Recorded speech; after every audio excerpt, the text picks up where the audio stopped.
kekuasaan Allah, pertolongan Allah itu turun kepada jamaah orang yang berkumpul. Kumpul pun rapat, kau salat berjamaah tu. Tapi kau dah sendiri di belakang, maaf, tak dihitung berjamaah tu, menyendiri. Oh, saya nak ngajar 27 derajat ni, sendiri belakang saf, tak dapat. Minimal satu orang menemani di belakang. Jadi tolong ya, jangan nak menghayal 27 derajat. Masuk masjid sendiri di belakang. Masuk masjid sendiri di belakang. Tak dapat 27 derajat tu. Dia dua kemungkinan, satu orang menemani atau dia masuk ke dalam saf. Jadi Allah memberi pertolongan orang yang berkumpul berjamaah, bukan menyendiri. Ya, ingat ya, bukan menyendiri. Tadi dah kita bahas hadis tu. Ya, serigala menerkam kambing.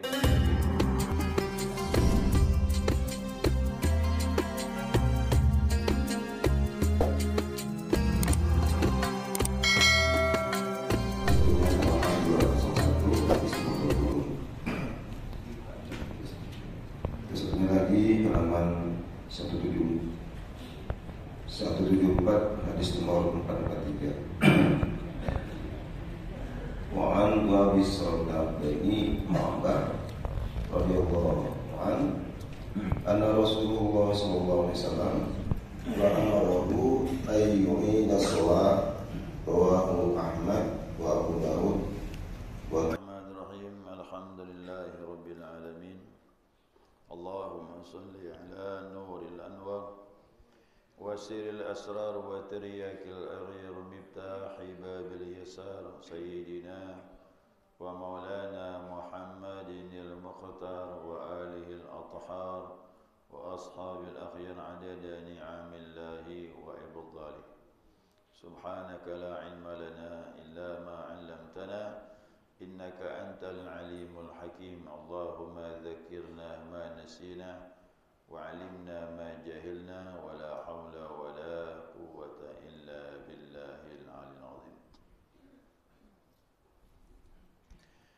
Qala musannif rahimahullahu ta'ala wa nafa'ana bi'ulumihi fid dharain amin. Jamaah salat subuh rahimakumullah. Assalamualaikum warahmatullahi wabarakatuh. Alhamdulillah, senantiasa kita mengucapkan pujian dan syukur kita kepada Allah atas limpahan rahmah hidayahnya. Subuh ini kita dapat melanjutkan kajian kita, mudzakarah kita, panduan kitab Bulughul Maram. Hadis berikutnya an Wabisah bin Ma'bad Al-Juhni radhiyallahu anhu. Dari Wabisah bin Ma'bad Al-Juhni radhiyallahu anhu, Allah ridha kepadanya, anna Rasulullah sallallahu alaihi wasallam ra'a rajulan yusalli khalfas saffi wahdahu. Sesungguhnya Rasulullah sallallahu alaihi wasallam melihat seseorang salat di belakang saf sendirian. Wa amarahu an yu'ida as-salata, maka ia memerintahkan untuk mengulangi salat. Ya. Rawahu Ahmad wa Abu Dawud wa Tirmidzi. Ini hadis dari Imam Ahmad, Abu Dawud dan Imam Tirmidzi, wa hasanahu. Imam Tirmidzi menghasankan hadis ini, wa sahahu Ibnu Hibban. Ibnu Hibban menyatakan ini hadis sahih. Cuma ada ulama berpendapat dhaif, ada juga ya. Walahu an Talq bin Ali radhiyallahu anhu, dari Talq bin Ali radhiyallahu an, Allah ridha kepadanya, telah berkata, sambungan hadisnya, Nabi bersabda, la salata limunfaridin khalfas saffi, ya, tidak ada salat bagi orang yang sendirian di belakang saf. Ya, tapi di sini ingat, la salata bukan berarti tak sah. Ulama menyatakan tidak sempurna. Ya, salatnya tidak sempurna. Nanti ada hadis yang lain, termasuk hadis yang kemarin itu. Wa zada Tabrani fi hadis Wabisah. Imam Tabrani dalam hadis Wabisah ada tambahan. Nah, tambahannya, ala dakhalta ma'hum, kenapakah engkau tidak masuk bersama mereka, masuk dalam saf? Au jarata rajulan, atau engkau menarik satu orang untuk mundur menemanimu. Begitu. Ini aturan berjamaah ni ya. Kita lihat di sini. Ada hadis ini menyebutkan Nabi memerintahkan mengulangi salat. Ya, Nabi lihat orang salat sendirian, lalu beliau memerintahkan untuk mengulangi. Perintah Nabi ini ya adalah orang yang salat di belakang saf. Ya, di belakang saf. Jadi dianjurkan untuk mengulangi. Berarti mengulangi di sini perbedaan pandangan ulama. Ada yang mengatakan mengulangi itu sunnah saja, bukannya wajib. Ya. Yang masyhur Imam Ahmad berpendapat orang salat sendirian di belakang saf itu sah. Ya, sah dan tidak masalah. Jika memang dia masuk ke saf itu belum rukuk. Nah, kalau tidak maka batal. Masing-masing ulama punya pandangan ya. Nah, namun jumhur, tahu jumhur ke? Keseluruhan ulama mayoritas berpendapat salat di belakang saf ini makruh. Artinya salatnya sah dah tu. Sah, cuman tak bagus. Gitu. Jadi tidak bagus orang salat sendirian di belakang saf. Ini imam, ini saf pertama penuh. Ada orang datang sendirian di belakang saf, tak ada kawannya. Atau saf pertama, kedua, ketiga penuh, saf keempat seorang sendirian, sama. Jadi sendirian di belakang saf hukumnya makruh. Ini pandangan jumhur. Ya, pandangan jumhur. Nah, jadi perintah mengulangi itu istihbab. Artinya dianjurkan. Kalau mau ulang bagus, kalau tak mengulang tetap sah. Ya, cuman ini peringatan. Kenapa Nabi suruh ulang? Peringatan, ya, sanksi bagi orang yang biasa melakukan salat sendirian di belakang saf. Nah, itu sanksinya itu. Kemudian situ ada kalimat, ya. Kenapa kalian tidak masuk dalam saf mereka atau menarik salah satu? Ini. Menarik artinya kalau memang saf itu penuh, ya penuh, tidak memungkinkan kita masuk ke dalam saf, nah, maka orang yang sendirian di belakang saf itu menarik satu orang, ya, ke belakang untuk menemaninya. Nah. Faham ke ni? Tapi menarik tu lihat-lihat orang lah. Ya. Jadi orang yang biasa belajar boleh. Yang tak biasa belajar jangan. Jadi masalah nanti.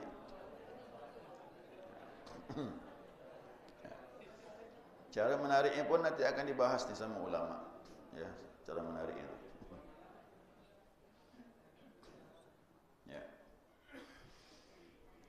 Imam Syafi'i menyatakan bahwasanya, ya, kalau seandainya dia bilang, ini kata Imam Syafi'i ini ya, kalau didapatkan di depan itu ada celah atau kosong pada saf, Imam Syafi'i menyatakan, ya, kalaulah engkau tetap salat di belakang saf itu sendirian, tidak menarik seorang pun, tetap sah dia salatnya, tidak masalah. Bahkan lebih risikonya lagi, begitu menarik di depan, saf depan kosong. Nah, situ jadi masalahnya, ya. Nah, jadi yang terbaik lihat keadaan. Kalau seandainya kita menarik di depan nih, satu nih, mundurlah, berarti di depan kosong. Nah, makmum di depan itu pun harus cerdas juga. Begitu kosong, dia merapat mengisi safnya kosong itu, terus ngisi, sehingga yang kosong di ujung, di samping kiri atau kanan, terserahlah. Nah, jadi susahnya Saya masuk salat ni berjamaah. Saya pandang mana yang belajar ni ya. Oh ada ni. Ketemu. Saya takbir, Allah Akbar, saya tarik dia. Tarik ke belakang. Kan kosong depan tu. Makmum yang di sebelah kosong ni merapat kepada saf yang di tengah ni. Ngisi sana duduk itu geser sehingga yang kosong di pinggir. Tak masalah kok begitu. Jangan sampai kita menarik orang-orang tu mundur, di depan malah kosong, tak ada yang ngisi. Ini pun tak bagus juga. Ya, mau cari pahala, depan jadi makruh, putus safnya. Namun jumhur pendapat ulama mazhab Syafi'i, dia bilang boleh menarik, ya. Tapi ingat ba'da ihramihi. Ya, ini setelah takbiratul ihram. Disunnahkan menarik orang di depan itu dan orang di depan tadi menyetujuinya. Artinya reda. Jangan ditarik tak mundur lah dia. Ada yang begitu. Ya. Kita sentuh di belakang, pegang tangannya, tarik sedikit, tak mau mundur. Ada. Mungkin kan dia tak faham. Ya, pasti tak faham tu. Kalau dia faham mundur. Tapi ingat menariknya setelah takbir. Ingat tu, takbir dulu. Allahu Akbar, baru pegang tangannya, tarik mundur. Siapa menarik dulu baru takbir sama dengan mengganggu orang salat. Karena dia belum masuk salat. Ya, kita yang menarik ni masuk salat dulu. Allahu Akbar, masuk salat. Baru tarik. Yang begini tidak mengganggu. Ya, tidak mengganggu.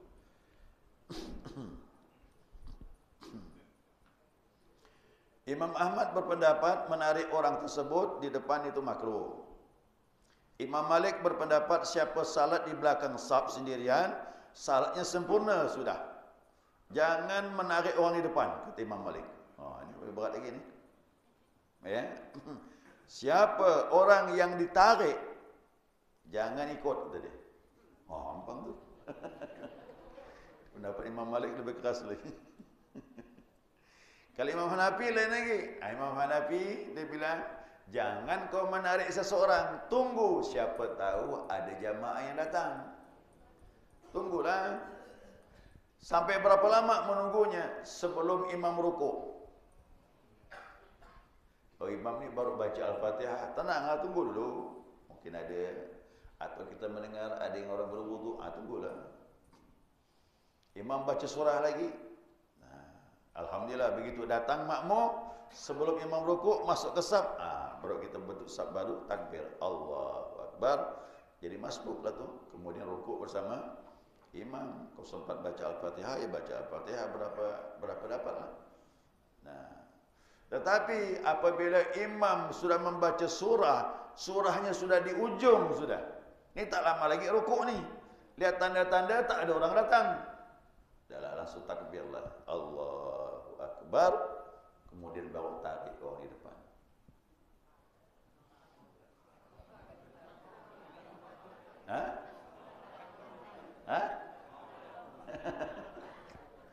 Itu pandangan Imam Hanafi. Ya, pandangan Imam Hanafi. Jadi kalau kita ni gimana ni? Apa sih hikmah yang begini ni? Gitu kan? Nah, sini jelas bahawasanya masalahnya syaitan. Ini syaitan. Ulah syaitan ni. Syaitan itu mengganggu anak Adam. Apabila dia melihat orang sendirian di belakang saf, digodanya itu dia beri was-was. Ya, jadi siapa yang sendirian di belakang saf, kawannya syaitan lah tu. Ya. Makanya dua kemungkinan. Ya, mau masuk ataupun menarik. Nah, dalam sebuah hadis Nabi menyatakan, innama ya'kulu dhi'bu minal ghanamil qasiyah. Sesungguhnya serigala itu menerkam kambing yang lagi sendirian. Ibarat gitulah. Syaitan datang kalau orang menyendiri. Makanya masuk ke saf, syaitan lari. Kalau tak masuk ke saf, syaitan menemani.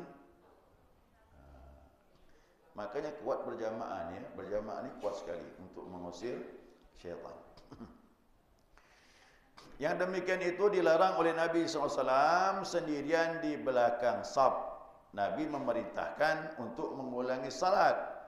Ya, ini diambil oleh segelintir ulama. Tapi jumhur menyatakan salatnya tak batal walaupun di belakang saf. Hadis pun masih dipermasalahkan. Tetapi ini pelajaran bagi orang yang memang meremehkan ibadah. Jadi jangan biasakan sendiri di belakang saf. Ya, cari jalanlah. Ada kawan menemani atau kita masuk ke dalam saf. Kenapa dia tak batal? Kemarin ingat hadis Abu Bakrah yang masuk ke saf langsung takbir. Ingat? Belum sampai ke saf kan? Dia depan pintu saf takbir. Allahu Akbar. Tengok Nabi rukuk, dia merukuk. Belum sampai ke saf tu. Nabi mengulangi salat. Maaf, Nabi menyuruh mengulangi? Tidak. Berarti tidak batal. Jadi orang salat di belakang saf sendirian tidak batal. Cuma hukumnya makruh dia. Tak bagus. Ya, tidak bagus dia salat sendirian di belakang saf. Jadi perintah mengulangi sunnah, bukannya wajib. Ya. Saya pernah salat di sebuah surau. Sering saya salat di situ. Dan saya sudah menghitung dah surau itu muatnya 8 orang. Kecil suraunya. Kecil ini. Maaf 9. Kalau dia berdiri itu dinding kanan, dinding kiri itu 9 orang. Dan saya biasa salat di situ. Nah, pas waktu itu saya melihat baru 8. Makanya ada kira-kira hampir sekilan lah rongga tu. Satu dengan yang lain tu. Semuanya. Jadi pisah nih, bahu tak bersentuhan, jauh jaraknya. Hampir sekilan. Maka saya masuk. Saya tak masuk, subhanallah. Saya masuk, dia pun buka lah. Geser, jadi ngepres, jadi pas kan. Saya bertakbir lah. Allahu Akbar. Begitu takbir, samping ni mundur pula. Yang samping ni mundur. Kita udah masuk dah. Padahal masuk tu bukan gampang, resiko tu. Mungkin ada yang nerima, ada yang enggak kan. Ada yang mungkin menggerutu. Itu resikonya Pak, kita masuk saf tu. Ada yang menggerutu. Begitu takbir, mundur pula di belakang. Tu satu surau. Surau yang kedua tempat saya tu. Tahawi. Di Gang Mubarak tu. Ya, jadi saya masuk samping dekat jendela tu, kaca naku. Masih ada rongga gitu. Ya, memang kalau saya masuk ngepres, tapi di sana kan longgar juga, ada jarak bahu mereka, mungkin bisa menggeser. Saya pun masuklah takbir. Allahu Akbar. Beginilah ni tangan ni kan bersentuh ni ngepres. Jadi sambil dia menggerutu, kata dia. Ada yang begitu Pak. Akhirnya mundur dia ke belakang. 2 kali dah saya mengalami itu. Ada resiko kita tu. Kita satu sisi ingin merapatkan saf karena memungkinkan kita masuk. Tapi resikonya ada yang nerima, ada yang enggak. Mau diapakan lah. Sampai sekarang pun jumpa saya tak tegur. Padahal tahu saya ini ngajar apa. Bayangkan tu lah. Gara-gara salat tu setan masih bermain sampai sekarang.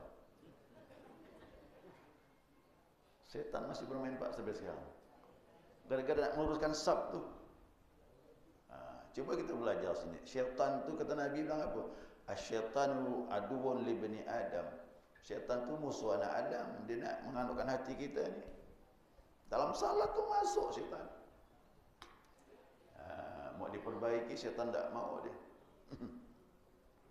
Dan mudah-mudahan Allah ampunkan dia. Fikir saya gitu kan. Kita tak ada pula rasa dendam. Perkara saf ni. Kita ingin memperbaiki saf. Itulah manusia. Dia yang jelas dia tak belajar. Kalau dia belajar dia akan ngerti. Hampir permasalahan di masjid itu yang buat masalah itu yang tak belajar. Udah saya teliti semua dah. Dari mulai imam bermasalah, makmum bermasalah, itu semuanya tak belajar. Kalau belajar selesai, hati kita lapang, menerima kita kekurangan diri kita itu. Itu hebatnya orang belajar tu. Lapang dada dia. Nah, timbullah fikih ya dari hadis ini. Apa hukumnya? Dianjurkan mengulangi salat orang yang salat di belakang saf. Dianjurkan, sunnah. Mau lakukan bagus. Tidak pun tak masalah. Salatnya sudah sah yang pertama. Cuma hukumnya makruh. Apa sebab? Karena orang sendiri yang belakang saf itu, dia akan dikendalikan oleh syaitan. Kalau syaitan masuk, jelas, ya, tidak sempurna khusyuknya, kacau jadinya. Munajat pun terganggu, khusyuk pun jadi hilang. Kenapa? Dipermainkan oleh syaitan. Ya. Nah, berbeda dengan apabila saf itu rapat. Nah, kalau saf itu rapat, syaitan tak ada kekuatan. Ya, itu dikatakan Nabi SAW, kata Nabi, yadullahi ma'al jamaah. Nah, kekuasaan Allah, pertolongan Allah itu turun kepada jamaah, orang yang berkumpul. Kumpul pun rapat, kau salat berjamaah tu. Tapi kau dah sendiri di belakang, maaf, tak dihitung berjamaah tu, menyendiri. Oh, saya nak ngejar 27 derajat ni, sendiri belakang saf, tak dapat. Minimal satu orang menemani di belakang. Jadi tolong ya, jangan nak menghayal 27 derajat. Masuk masjid sendiri di belakang. Masuk masjid sendiri di belakang. Tak dapat 27 derajat tu. Dia dua kemungkinan. Satu orang menemani atau dia masuk ke dalam saf. Jadi Allah memberi pertolongan orang yang berkumpul berjamaah, bukan menyendiri. Ya, ingat ya, bukan menyendiri. Tadi dah kita bahas hadis tu. Ya, serigala menerkam kambing yang lagi sendirian. Yang kedua, menurut hadis ini tidak sah salat di belakang saf. Kalau kita lihat begitu ya. Tapi jumhur mempertimbangkan hadis-hadis yang lain, bahawasanya salatnya tidaklah batal, cuma makruh, tak bagus. Ya, tidak baik. Dan yang ketiga, ya, dianjurkan untuk menyempurnakan saf. Jadi salat berjamaah ini kunci pertama tu saf, baru yang lain. Kalau saf sempurna, maka yang lain insya-Allah akan baik. Tapi kalau saf sudah tidak lurus, tidak rapat atau menyendiri di belakang saf, maka ibadahnya tak sempurna. Nanti ada hadis dia, bukan hadis tapi pendapat ulama setelah mempertimbangkan hadis. Yang dikatakan 27 derajat itu ada kriterianya, 1 sampai 27 disebutkannya. Kalau itu dipenuhi 27 macam, baru dapat 27 derajat. Nanti saya sampaikan. Dari mulai datang ke masjid itu, mendengar azan, menjawab azan, lengkap tu. Ya kan?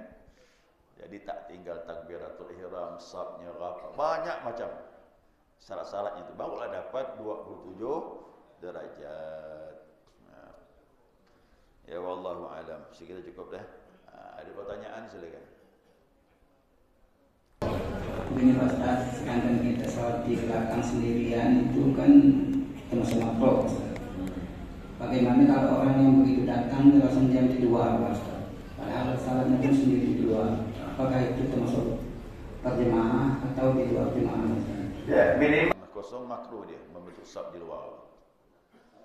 Makruh membentuk saf di luar di teras sedangkan dalam masih penuh. Masih kosong, penuhkan dalam dulu, baru kita bentuk saf di luar. Jadi itu ya, tolong pahamkan, saf jangan membentuk saf yang baru selama saf yang ada itu masih kosong. Itu aturannya. Ya, makruh hukumnya. Begitu juga orang salat membentuk jamaah yang baru, sedangkan di masjid ada salat berjamaah, makruh. Ya, selesaikan dulu salat di dalam masjid itu, baru bentuk jamaah yang baru. Di teras pun boleh. Tapi ingat, setelah imam salam, baru bentuk komunitas baru, berjamaah yang baru. Baik di belakang atau di samping, terserahlah. Tapi di masjid belum salam nih, dia bentuk jamaah baru di belakang, tak boleh. Makruh dia.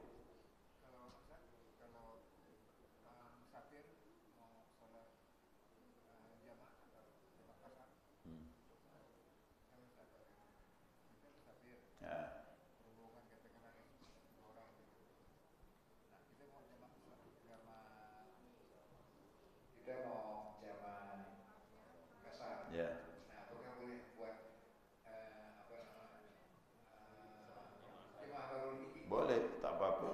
Kalau sama-sama jamak kasar, tidak ikut mukim, orang bermukim kan lain. Ya, nah, kita bentuk jamaah tersendiri, komunitas, walaupun di masjid itu belum selesai, kita membuat komunitas yang baru boleh. Yang penting tidak mengganggu, ambil tempat di sejauh-jauhnya. Boleh, tak apa-apa. Kalau masjid itu luas, jamaah di dalam dengan kita di jauh ke teras sana, boleh, tak apa-apa, kerana kita tidak sama salatnya. Ya, tidak sama salatnya. Karena kita jamak kasar, 2 zuhur, 2 asar. Sedangkan di masjid orang salatnya zuhur berjamaah. Yang begini tidak masalah. Kerana ada perbezaan salatnya. Boleh. Tapi ingat, buatlah tempat sejauh-jauhnya, jangan sampai mengganggu. Waalaikumsalam warahmatullahi wabarakatuh. Ya, resiko tu pasti ada, Bu, yang begini ini. Ya, itu hal yang kecil, baru masalah sab, belum berdakwah. Cuba lihat dakwah kayak Nabi itu mau dibunuh, mau dia apa. Oh, lebih berat lagi. Kita tak ada apa-apa, cuma ngajak orang kebaikan, dia menukan sab, pun masih gak dimusuhi. Itu resikonya, tak masalah, lalui saja. Ya, mudah-mudahan dia dapat hidayah, dia bisa nerima kekurangan diri dia. Itu dia. Kita ngajak kebaikan, wa ta'awanu 'alal birri wat taqwa, berlomba-lomba dalam kebaikan dan ketakwaan. Itu kan berlomba-lomba dalam kebaikan. Ya, kalau kita nyuruh orang isi saf depan, itu hari Jumat itu bagus. Itu yang memberikan isyarat itu, menyampaikan pengumuman itu diberi pahala. Tolong Bapak Ibu, jamaah hari Jumat ya mesti itu kan, jamaah yang hadir tolong disilah saf-saf di depan yang masih kosong. Menyuruh begitu dapat pahala. Itu berlomba-lomba dalam kebaikan. Jangan dibiarkan kosong depan. Hari Jumat tu memang mau diingatkan terus supaya ngisi ke depan dulu. Bukan apa, kalau kita ngambil di belakang, orang masuk tu banyak melangkah-langkah, mencari saf di depan, itu kan tak bagus. Dan juga yang berhak di depan tu yang datang awal. Yang datang awal dia berhak untuk mendapatkan fadilah saf yang pertama, saf kedua, saf yang ketiga. Nah, memang belakang imam tak usahlah orang tertentu kan. Tapi kita boleh ngambil di sebelah kiri imam, sebelah kanan imam. Jadi yang lebih awal dia berhak untuk mengambil saf di depan. Yang datang awal tak mau pula duduk di depan, duduk di tiang, atau menyandar ke dinding. Macam-macam orang ni kan. Padahal dianjurkan Nabi berlomba-lomba dalam kebaikan. Saf itu kebaikan. Saf keempat lebih baik dari saf kelima. Saf kelima lebih baik dari saf keenam. Terus begitu. Saf depan, oh lebih afdal lagi. Kalau kau tahu pahalanya kata Nabi, saf di depan, kau suruh berundi, pasti kau ikut berundi kata Nabi, untuk mendapatkan pahala yang dijanjikan Allah saf pertama itu. Tapi hari Jumat tu saya sering melihat tu tengah-tengah ni kosong. Kosong tengah-tengah ni. Ya, tak tahulah apa masalahnya. Ya kan? Itu tak tahu. Takut benar kan masuk ke saf depan. Bukan disuruh imam. Imam sudah tetap ke dalam masjid tu. Ada imam tetap. Ya, di tempat itu pasti sudah ditunjukkan siapa yang biasa jadi imam. Ya, kita makmum, tak masalah ngambil saf depan, kiri atau kanan imam. Jadi tak apa-apa Bu, lalui saja. Kalau kita biarkan pun salah tak kita? Ya kan? Kita sendiri belakang saf tak boleh, masuk sunnah. Kalau tidak tarik, apapun bersiko. Nanti dia bertanya tu, saya salat ditarik orang kan? Nanti dia bertanya-tanya tu sampai jawaban tu. Akan sampai berita ini, pengajian ini. Oh memang begitu Pak, saya dengar belajar begitu. Jadi kita tak boleh sendiri belakang saf, ditarik. Itu tu menolong dia dapat pahala. Lama-lama sampai berita tu ke dia. Nanti dia ngerti. Gitu kan orang yang salat ditemani tu. Bingung orang tu. Ada orang salat sendirian. Yang udah salat berjamaah ni bantu berjamaah lagi sama dia. Boleh gitu Pak Ustaz. Boleh. Dia nanya macam Upin Ipin pula. Boleh ke kata dia. Boleh sebenarnya.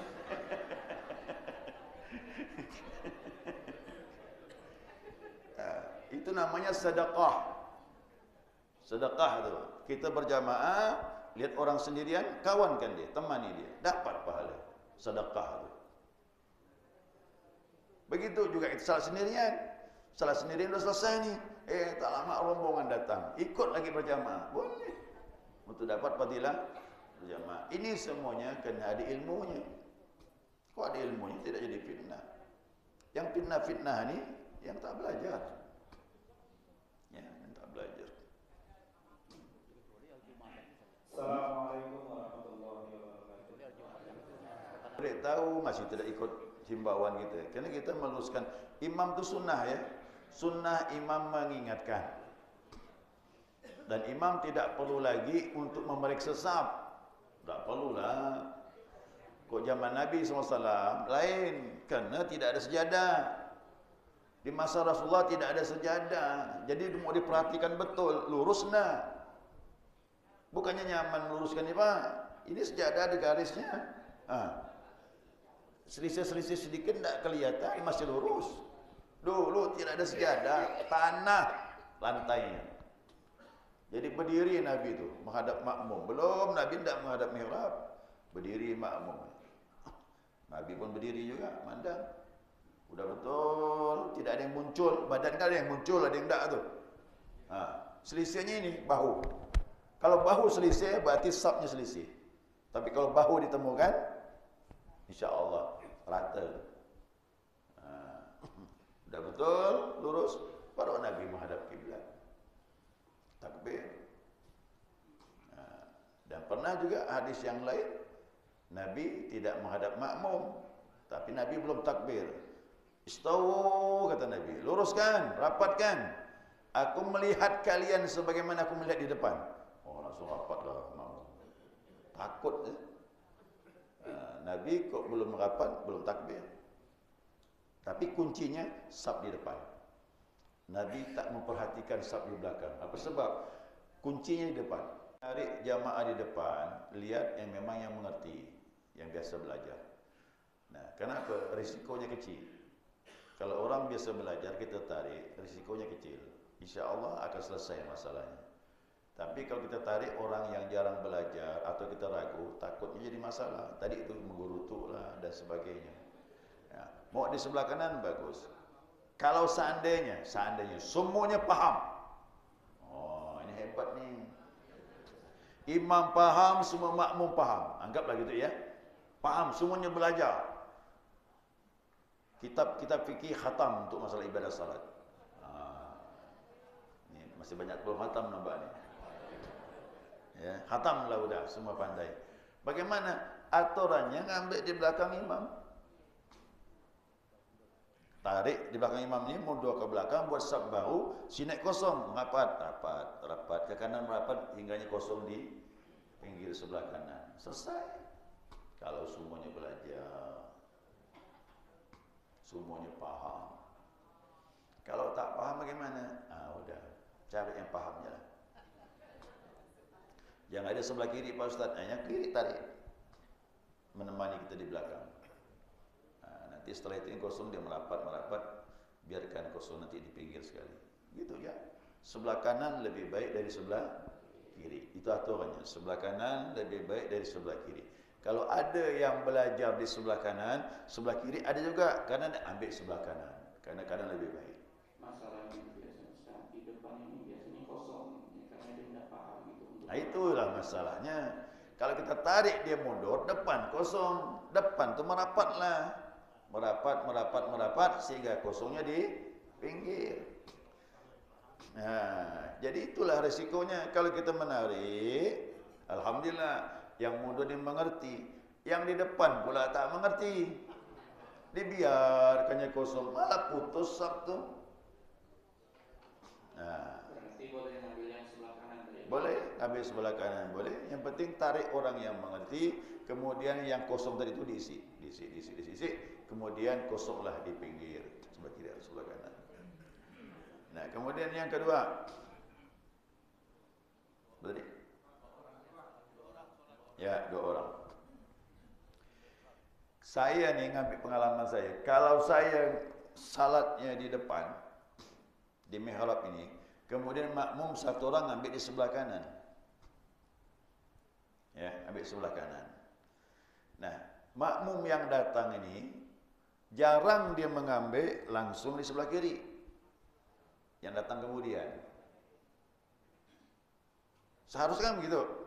Saya salatnya sendirian, ada makmum 1 orang ngambil posisi sebelah kanan. Lalu ada makmum datang lagi, seharusnya ngambil sebelah kiri. Nah, begitu dia takbir, maka keduanya mundur ke belakang. Kemudian di sebelah kanan merapat ke kiri, atau sebelah kiri merapat ke kanan, menjadilah saf yang baru. Nah, saya khawatir banyak makmum yang tak ngerti seperti ini. Kalau begini keadaannya, makanya kalau saya salat sendirian, ada makmum cuma 1 orang, saya tidak di mihrab. Saya di sini, saf pertama nih. Nah, itu lebih aman. Begitu saya salat, makmum sebelah kanan pun ikut salat. Ada makmum sebelah kiri datang lagi baru, ngambil sebelah kiri. Dia pun takbir. Saya yang maju ke depan sebagai imam. Selesai. Nah,